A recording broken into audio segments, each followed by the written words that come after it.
So good morning uli mga ka-update. At ngayon update na naman tayo sa napakagandang direktiba ng ating Pangulo sa bagong PNP chief. Welcome to Romis Update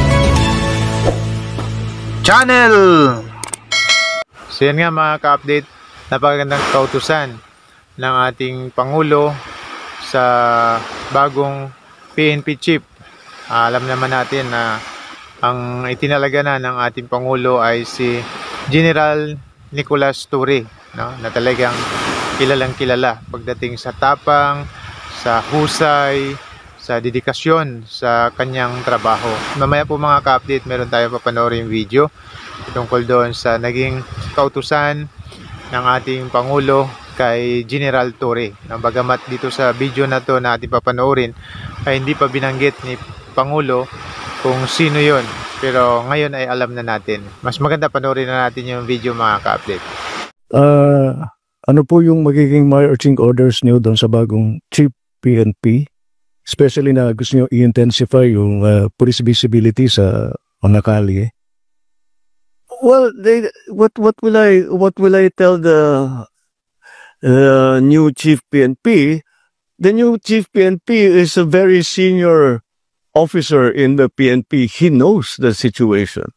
And I will actually tell them, carry on what you are doing. Because we have very good statistics concerning crime. And for example, there's a report here, Metro Manila crime rate is down by 23% in 6 months. If we are going to look here at the crime result at the national level, from the period of last year, same period last year, ito na lang, focus ka kasi ayokong basahin lahat. So, 15,156 last year in the period of January 1 to May 16. And the period from January 1 to May 16 of 2025, it went down from 15,156 to 11,493. That minus lahat, when you make that comparison of January 1st to May 16 of last year to this year, everything, murder, homicide, physical injury, robbery, theft, rape, carnapping, all went down. So they must be doing something right. Now, what we have been talking about is making policemen more visible.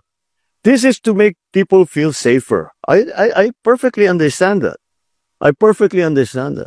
That basta, kahit papano may pulis dyan, may umiikot dito na pulis, konting sigaw lang, tatakbo na yan.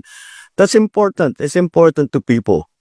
So, despite the fact that maraming maganda namang result na statistic na maganda naman ang nagiging trabaho ng kapulisan natin in terms of law enforcement, kailangan din hindi sapat na marami tayong nababawasan natin yung krimen. Kailangan nakikita yung pulis para feeling safe naman yung mga tao.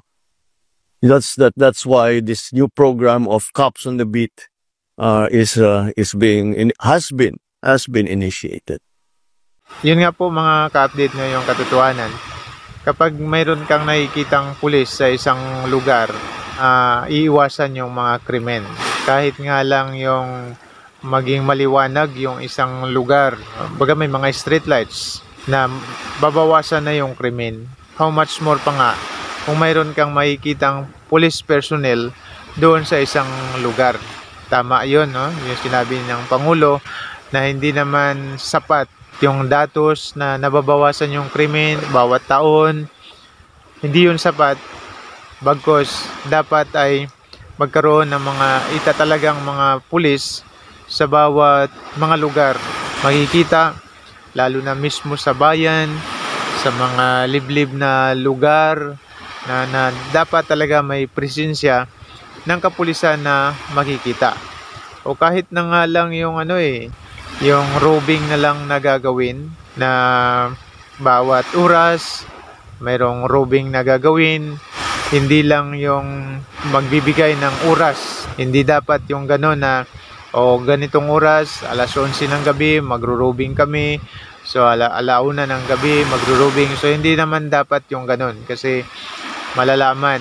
Yung mga surprise na pag-ikot, walang oras, no? Halimbawa, ngayong gabi, iikot ay alas 11, pagdating alauna, so sunod naman, alas 10, alas 11:30, may mga ganun.